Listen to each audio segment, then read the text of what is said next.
안녕하세요. 이번에 읽어주는 전화를 맡게 된 전남대학교 병원 성충만입니다. 소아에서 수면호흡장애가 있을 경우 편도 및 아데노이드 절제술이 시행됩니다.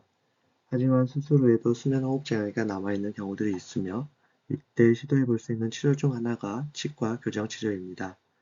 소아 후 수면호흡장애에서 치과 교정치료에 대한 지침을 제시하는 논문이 있어 소개하고자 합니다. 본 논문의 내용을 그림으로 요약한 것입니다. 이 논문은 소아의 안면 성장의 시기에 맞추어 두 개 안면의 불균형을 해결하기 위한 치료들을 제시하고 있습니다. 수면호흡 장애와 두 개 안면 불균형 사이에는 연관성이 있는 것으로 알려져 있으며 소아 환자의 경우 신체 성장과 두 개 안면 발달이 아직 끝나지 않아서 치과 교정 치료를 이용해서 두 개 안면 불균형을 교정할 수 있습니다.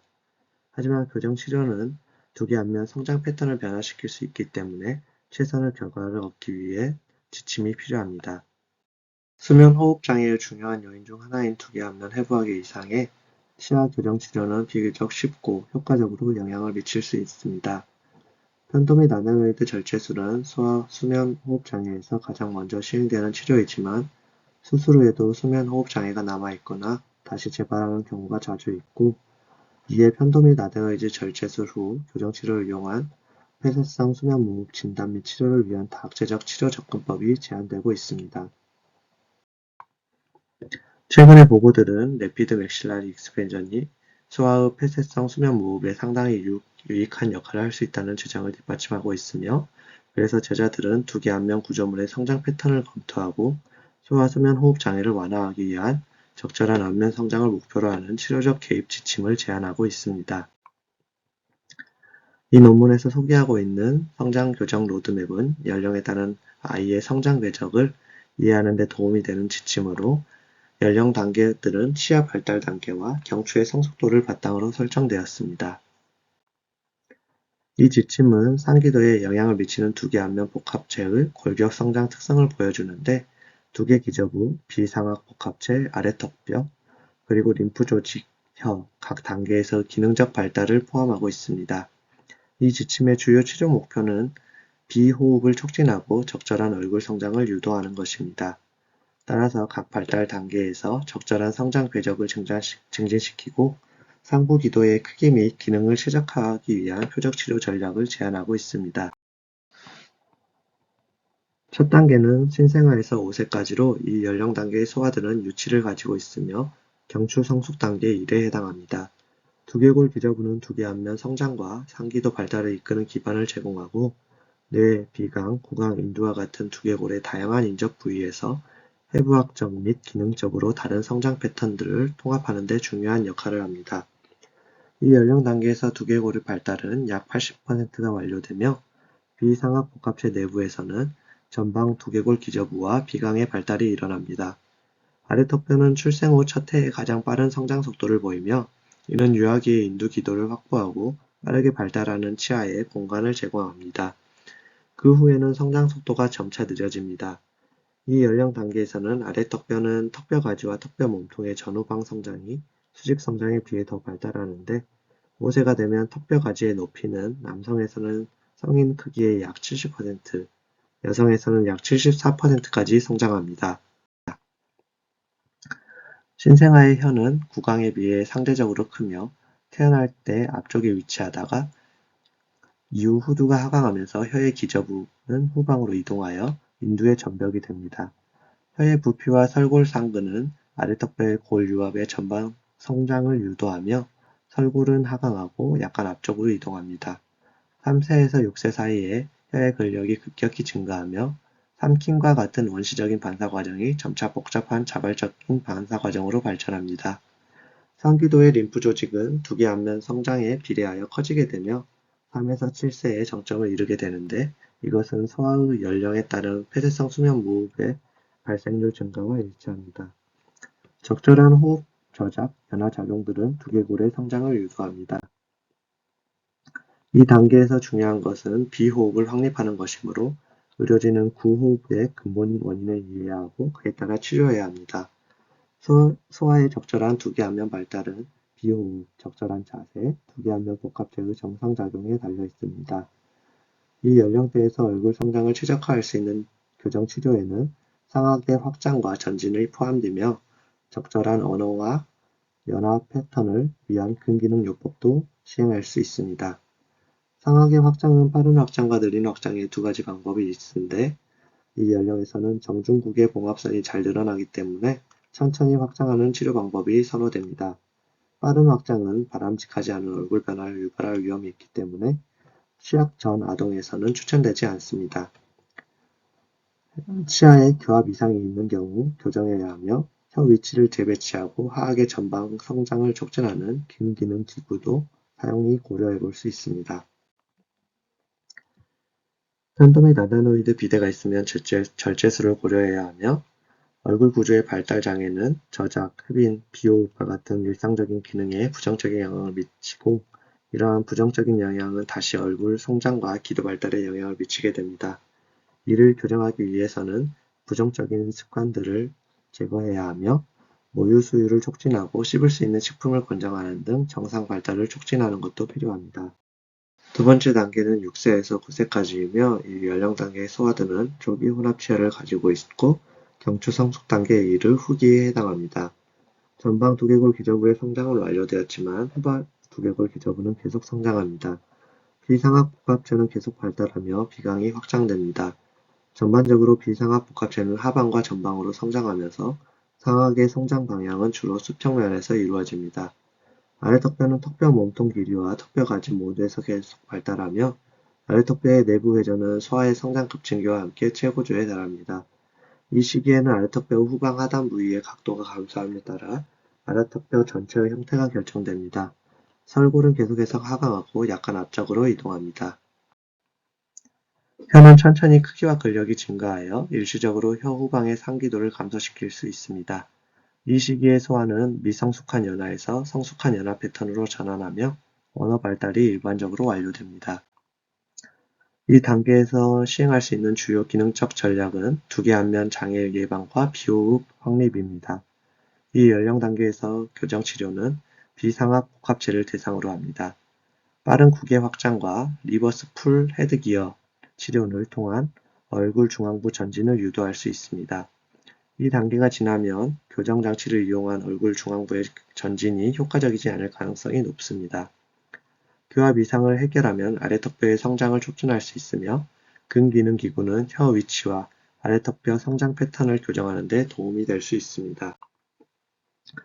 상기도 림프 조직이 비대해진 경우 아데노이드 및 편대 절제술을 고려하며 연어 및 연화 치료는 이 단계에서 완료되어야 하고 적절한 혀의 안정 위치도 이루어져야 합니다. 이를 위해서 능동적인 근기능 요법이 필요할 수 있습니다. 세 번째 단계는 10세에서 11세까지로 이 연령 단계의 소아들은 후기 혼합 치아를 가지고 있으며 일반적으로 경추 성숙 단계 2에서 3에 해당합니다.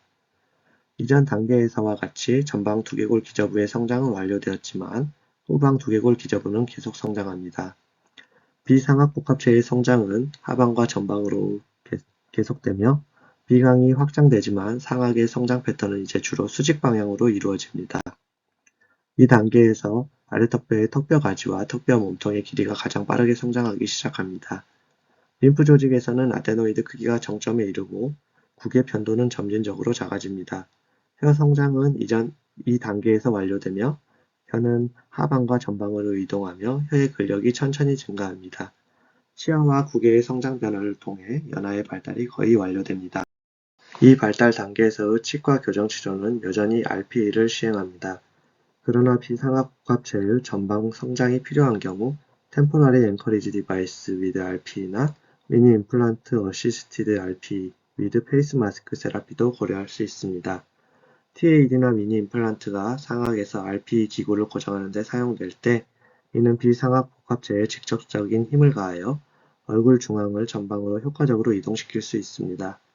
비상악 복합체의 성장 방향이 이 단계에서 수평에서 수직으로 바뀌었기 때문에 페이스 마스크가 있는 MARP가 RPE보다 수평 방향으로 비상악 복합체를 발달시키는 데 더 효과적입니다. 교정 치료를 이용한 확장 후에도 림프 조직 비대에 의한 상기도의 좁아짐이 있을 경우 편도 및 아데노이드 절제술이 필요할 수 있습니다. 필요에 따라 능동적 근기능 요법이 시행되어야 하며 앞 단계와 같이 저장 및 연화작용의 교정, 혀의 적절한 안정 위치도 성취해야 합니다. 네 번째 단계는 12세에서 15세까지이며 이 연령대의 소아들은 청소년 연구 치여를 가지고 있고 대부분 경추 성숙 단계 4에서 5에 해당합니다. 이 단계에서 두개골 구조의 대부분의 성장이 완료됩니다. 비상악 복합체는 계속해서 아래쪽과 앞쪽으로 성장하지만 수평보다는 수직으로 더 많이 성장합니다. 아래 턱뼈의 턱뼈 몸통과 턱뼈 가지 성장이 지속되며 여성의 경우 11에서 13세, 남성의 경우 13에서 15세의 성장이 정점에 이릅니다. 부 조직에서는 편도와 아데노이드 크기가 감소하기 시작하며 혀의 근력은 천천히 증가합니다. 기능적으로 연화 발달이 완료되며 비호흡이 확립되어야 합니다. 이 연령 단계에서의 치과 교정 치료는 골격 구조가 대부분 발달되어 급격한 성장 시기는 지났기 때문에 본 앵커리지 미니 임플란트를 사용하여 골격의 변화를 극대화하는 것이 효과적입니다. 치아 교정 치료로는 MARP 또는 MARP with 페이스 마스크를 통한 얼굴 중앙부 전지를 시행하고 또한 볼라드 미니 임플란트를 사용할 수도 있습니다. 아래 턱뼈에서 기능적 교정 기구는 적절한 성장 패턴을 유지하는 데 도움이 될 수 있으며 TAG는 화학의 자동 회전을 촉진하기 위해 사용될 수 있습니다. 상하수 확장 후에도 편도 및 아데노이드 비대가 지속되면 수술적 제거를 고려할 수 있으며 부정적인 습관의 개선과 근기능 요법은 필요에 따라 지속합니다. 마지막 단계는 16세에서 18세까지이며 이 연령 단계의 소아들은 연구 치료를 가지고 있고 후기 경추 성숙 단계 5에서 6에 해당합니다. 이 단계에서는 아래 턱뼈를 제외한 대부분의 골격 성장은 이미 완료되었습니다. 두개골 비상악 복합체의 성장이 완료되었으며 아래 턱뼈의 폭은 성장이 대부분 완료되었고 길이와 높이의 자녀 성장과 형태의 재구성은 계속됩니다. 설골의 길이는 18세까지 계속 성장하며 설골의 하강과 전방 이동이 지속됩니다. 설골의 전방 이동은 아래 턱뼈의 전방 이동과 연관되며 설골의 하강은 경추와 아래 턱뼈의 턱뼈 가지의 수직 성장과 관련이 있습니다. 혀 뒷면 기저부에 위치한 설편도는 다른 림프 조직보다 늦게 발달하는데 사춘기 이후에도 설편도 비대가 발생하여 성인기까지 지속될 수 있습니다. 혀의 근력은 천천히 증가합니다. 이 연령 단계에서는 두개 안면 성장이 거의 완성되어서 치료는 뼈의 구조에 직접적으로 작용하는 방법에 중점을 둡니다.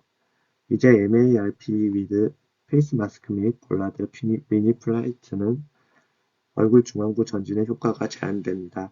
하지만 MARP는 높고 좁은 구개, 양측 후광의 교합 이상 및 수평 방향 문제들에서는 여전히 효과가 있습니다. 아래 턱뼈의 자동 회전을 위해서 TAD 사용이 고려될 수 있으며 교정 치료의 대안으로 완전히 성숙한 안면 봉합부가 있는 환자나 비외과적 골격 확장에 실패한 환자를 위해 도움 상악 확장을 고려할 수 있으며 또한 상하악 전진 수술을 포함한 악교정 수술을 계획할 수도 있습니다.